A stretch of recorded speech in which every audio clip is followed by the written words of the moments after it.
Welcome back to MT's Corner with Myesha-Tiara, where we discuss everything involving acting. Make sure you like, comment, and share, and don't forget to subscribe and hit the notification bell so you can be there every single time I post a new video.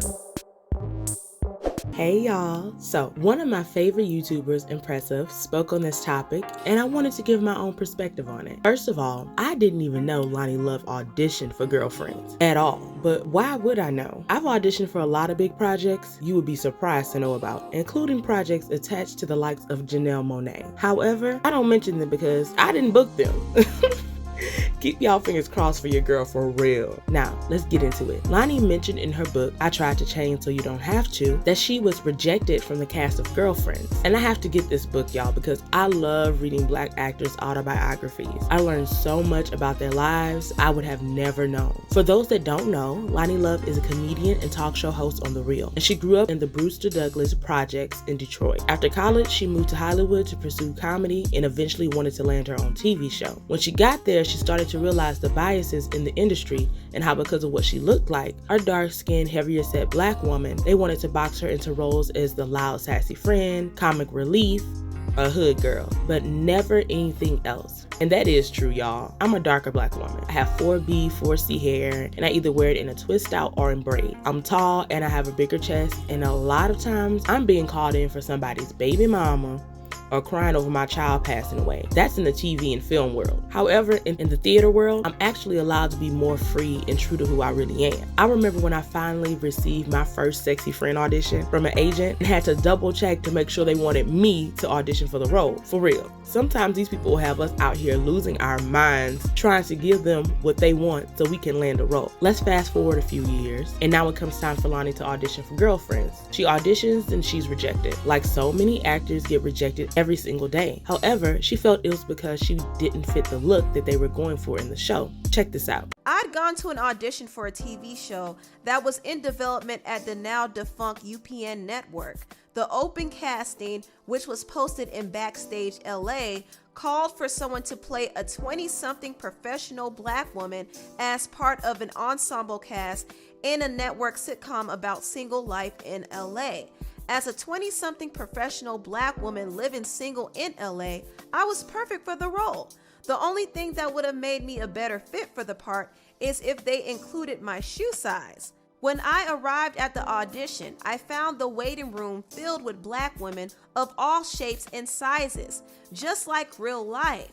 But when the pilot hit the air a few months later on September 11, 2000, the cast didn't reflect the diverse group of women I'd seen at the casting at all. Instead, Girlfriends looked more like some TV exec's fantasy.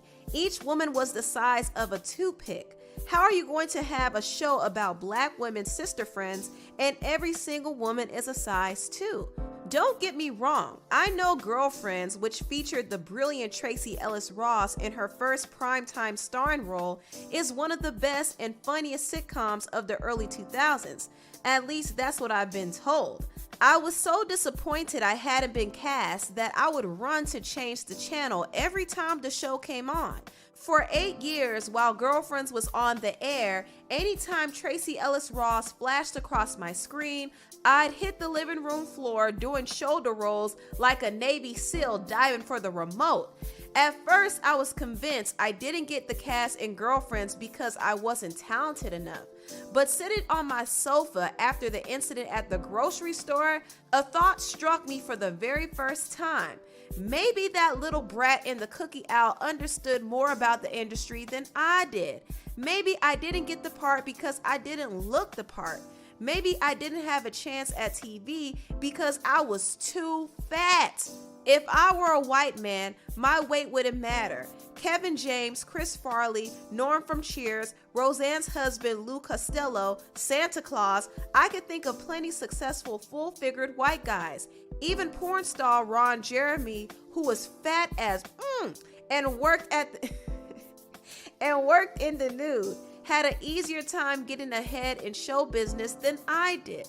That's what I call FWMP, fat white male privilege. In comparison, I could think of only one full-figured black woman with a starring role in a sitcom at the time, Monique, who played Nikki Parker on The Parkers. Only one sister with curves had a full-time TV gig. That's it. Those were not good odds at all. Girlfriends wasn't the only audition that didn't go my way. I tried out for soap opera commercials, shampoo ads, and I auditioned for roles as wives, girlfriends, and blind dates. But I didn't get any of those jobs either. The only gig I managed to land was in a commercial for a fast food chain. No one wanted to hire me as a woman. They only wanted to see me eat. I couldn't believe I hadn't realized this before. I was a curvy, cocoa-skinned black woman. If I was going to be successful in Hollywood, I was going to have to change. Man, so much to dismantle, y'all. I honestly teared up a bit when I watched that video because I know this story. I may not be as heavy as Loni, however, I'm curvy. So at times that can be limiting when it comes to bigger roles. I've also heard this from other black actresses, especially those who are darker and heavier. Loni is right with the male privilege. However, I think it's across the board when it comes to male actors. They don't have to be Hollywood's idea of beautiful to be cast. I've seen so many films and TV shows with male lead actors who may not be the most attractive person, and attractiveness is subjective, I know, but their wife actor counterpart looks like a Victoria's Secret or Savage Fenty model. And to me, that can be a bit dishonest and unfair. Then she spoke on the diverse women who came to audition, and when she saw the actual pilot, it looked nothing like the room. Lord, I have been there. You spend night after night rehearsing lines, picking the right outfit, doing your hair just right, then you audition, and 30 seconds later, it's all over. You don't hear back, and one day you turn on the TV and somebody is saying the line you worked your ass off on, and you say to yourself, well, I guess I didn't get that part. Then you see who got the part, and they look nothing like you, so you look at the rest of the cast and realize, hell, they don't look like me either. That can be another crushing blow. I think the ladies for Girlfriends were amazing, and I love that show beyond belief and saw Tony Childs and myself so much. She made me feel comfortable about being a heavier chest young girl who was real thin, tall, and dark skinned. Y'all, I was straight up a capital letter P until college when I gained that freshman 15 and it went right to my non-existent butt. Thank you, Jesus. Tony was the epitome of bad and bougie, and I was here for it all day. You know that rapper Little Player? Wait, which one is that? The one who does that song, Smack That Bitch Down. Oh yeah, smack that bitch down, choke that hoe. She likes it, she's begging for more. You see how the devil just makes that stuff stick in your head? That's why we gotta stamp out this crap rap for Jesus. Stamp it out, sister. Stamp it out. Hey, hey. Hey, hey. Ho, ho. Ho, ho. Little Players.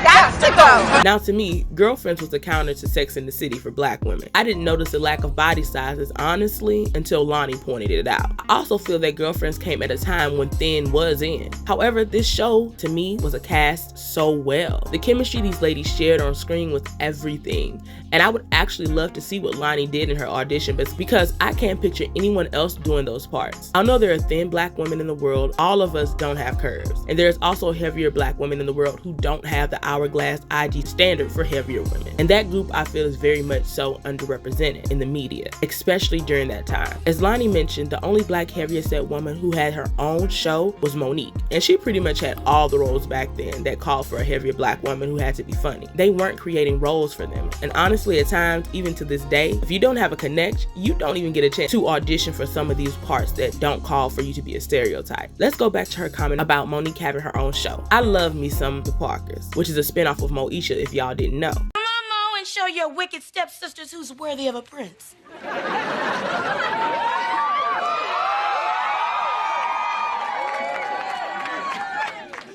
I'm ready for the ball, y'all. Mo, you look beautiful. Thank you. I look just like Brandy did in Cinderella.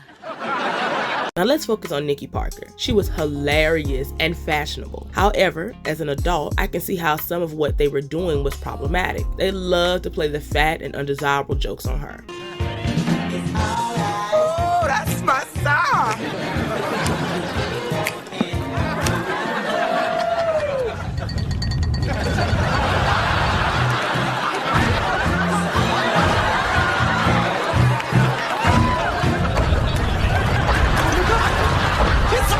They even had Nikki Parker running behind the professor while he's constantly told her he didn't want her. Hi, my new outfit? Yeah, well, there's a lot of it. Hey, Professor. Don't talk to me, don't touch me, don't even breathe near me. Okay, but you didn't say I couldn't hug you? Let go of me. Grape nut.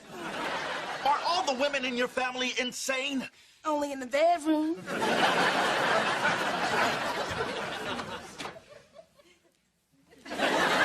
Until she found a man to treat her well, and old boy ran up in there like he was Dwayne Wayne or somebody. Even her daughter Kim was picked on for being heavier set than Myesha.